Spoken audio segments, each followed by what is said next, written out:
Welcome to 100 classes by R K. इस video में class 10 की मैथ का पहला चैप्टर रियल नंबर हम पढ़ने वाले हैं। और रियल नंबर स्टार्ट करने से पहले यहाँ पे जो भी आपके कोई डाउट्स हो या फिर कोई क्वेश्चन हो तो कमेंट में भी आप पूछ सकते हैं, और इंस्टाग्राम में यहाँ पे कोई भी क्वेश्चन आप पूछ सकते हैं। और टेलीग्राम चैनल ज़रूर ज्वाइन कर लीजिए, इसमें आपको नोट्स प्रोवाइड कराए जाएंगे और जो भी पीपीटी यहाँ पे बनेगी उसको वहाँ पे आपको मिल जाएगा। ठीक है, चलिए अब शुरू करते हैं पहले टॉपिक से। पहला टॉपिक क्या है, रियल नंबर के बारे में ही अच्छे से पहले समझ लेते हैं। तो रियल नंबर को समझने के लिए पहले एक नंबर लाइन बना लेते हैं। डिफिनीशन आपको पता ही होगी कि सारे रेशनल नंबर और सारे इर्रेशनल नंबर को मिलाकर क्या बनता है, रियल नंबर बनता है। एक बॉक्स लीजिए, उसमें सारे रेशनल नंबर को डाल दीजिए, सारे इर्रेशनल नंबर को डाल दीजिए और वो पूरा कंप्लीट बॉक्स क्या बन जाएगा, आपका रियल नंबर बन जाएगा। तो देखिए डिफिनीशन यहाँ पे क्या लिखी हुई है, all the numbers that can be located on the number line are called real number. ये मैं इसलिए लिखा हूँ क्योंकि नंबर लाइन में ही मैं सारी चीज़ें बताने वाला हूँ। बाकी एनसीईआरटी के बुक में आपके रेशनल नंबर और इर्रेशनल नंबर का कलेक्शन रियल नंबर कहलाता है, ऐसा डिफिनीशन है। चलिए सबसे पहले आपको पता है बीच में यहाँ पे 0 लिख दिया गया, फिर इधर होगा 1 2 3 4। मैं शुरू से शुरू कर रहा हूँ, जो चीज़ें आपको पता है ये बहुत बेसिक है, ये सब आपको पता ही है।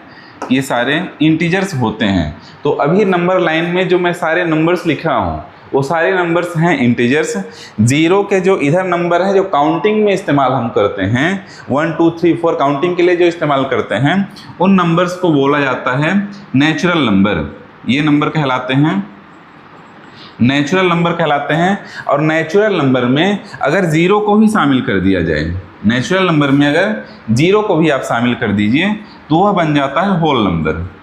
यह आपको पता है, मैं रिवाइज करा देता हूँ। यह हो गया हमारा होल नंबर। ठीक है, इसके अलावा बाकी जो नंबर्स दिख रहे हैं जिसमें माइनस लगा हुआ है, यह नेगेटिव नंबर होता है, यह नेगेटिव नंबर हो गया। और जितने भी नंबर्स आप देख पा रहे हैं यहाँ पे, नेचुरल नंबर हो या फिर होल नंबर हो या नेगेटिव नंबर हो, सारे नंबर्स ये कहलाते हैं इंटीजर। ठीक है, यह हो गया इंटीजर्स। तो अब क्वेश्चन यह है कि 0 के बाद 1, 1 के बाद 2, 2 के बाद 3, ये सारे नंबर्स तो पता ही हैं, पर क्या 0 और 1 के बीच में भी कुछ नंबर्स हैं, 1 और 2 के बीच में भी कुछ नंबर्स हैं, 2 और 3 के बीच में भी कुछ नंबर्स हैं, या फिर इधर बात करी जाए तो -3 और -4 के बीच में भी क्या कुछ नंबर्स हैं? यह क्वेश्चन है। तो इसका आंसर समझते हैं ऐसे। देखिए यहाँ पे मैं 2 नंबर ले लेता हूँ, एक नंबर लाइन फिर से मैं बना रहा हूँ, और 2 नंबर, कोई भी 2 नंबर आप ले लीजिए। मैं ले लेता हूँ 1 और इधर 2। अब समझते हैं कि 1 और 2 के बीच में, 1 और 2 के बीच में कौन कौन से नंबर होते हैं, 1 और 2 के बीच में किस किस तरह के नंबर्स होते हैं। तो 1 और 2 के बीच में पहला हो गया हमारा इर्रेशनल नंबर, दूसरा हो गया रेशनल नंबर, या फिर आप पहले इरेशनल 2 सेकंड में इरेशनल कर सकते हैं, फिर डेसिमल नंबर भी लिख सकते हैं आप, और कई तरह के नंबर्स होते हैं। तो बेसिकली हम समझने वाले हैं rational number, irrational number, decimal number. आपको पता ही है कि जैसे 1.5 को आपको रिप्रेजेंट करना है तो 1.5 यहाँ बीच में कहीं पे आएगा। ये आप लोग इसको अच्छे से समझ लेते हैं। रेशनल और इरेशनल ये क्या होते हैं? रेशनल नंबर जिसे P/Q के रूप में हम लिख सकते हैं, जैसे 3/2 हो गया, 4/5 हो गया। इस तरह के जो नंबर हैं 3/2, 4/5, 7/8 हो गया, ये सारे नंबर्स, या फिर 5 हो गया। 5 भी रेशनल नंबर है क्योंकि 5/1 लिख सकते हैं। तो रेशनल नंबर की क्या डिफिनीशन है, जिसे P/Q के रूप में लिख सकते हैं उसे रेशनल नंबर बोला जाता है।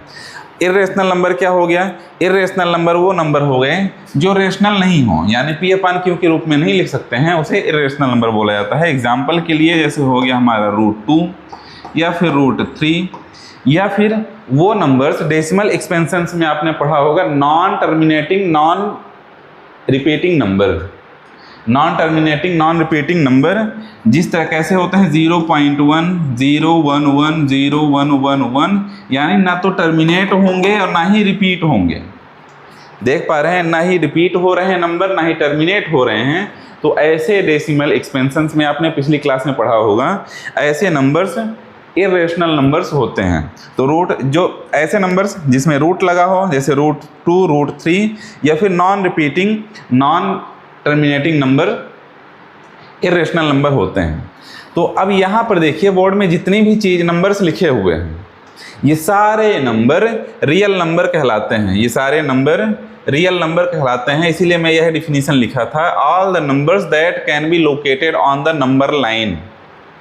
वो सभी नंबर जो नंबर लाइन में लोकेटेड किए जा सकें, नंबर लाइन में रिप्रेजेंट किए जा सकें, वो सारे नंबर रियल नंबर कहलाते हैं। कोई भी दुनिया के कोई भी नंबर हो, नंबर लाइन में जो रिप्रेजेंट किए जा सकते हैं वो रियल नंबर कहलाते हैं।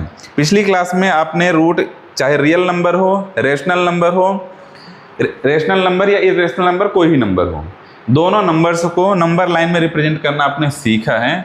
चलते हैं अगले टॉपिक में। ये हो गया रियल नंबर। रियल नंबर आई हो बात तो अच्छे से समझ चुके होंगे। कोई भी नंबर हो जो नंबर लाइन में रिप्रेजेंट किया जा सके रियल नंबर कहलाता है, या फिर ऐसा बोल सकते हैं collection of rational and irrational number. Real number equals to collection of rational number and irrational number. तो रियल नंबर की क्या डिफिनीशन हो गई? Collection of irrational number and rational number. चलते हैं आगे, क्या है हमारे पास, प्राइम नंबर समझ लेते हैं और